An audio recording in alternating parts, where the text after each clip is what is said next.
Hello everyone, welcome to How to Browse YouTube channel.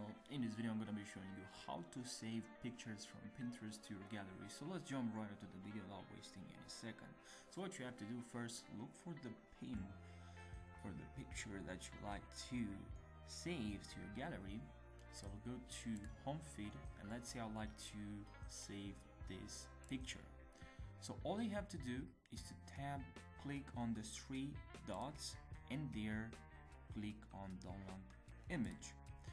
Now select the location select where you like to download this image and click on save, and that's how you do it. Thank you for watching this video and I'll see you in the next one.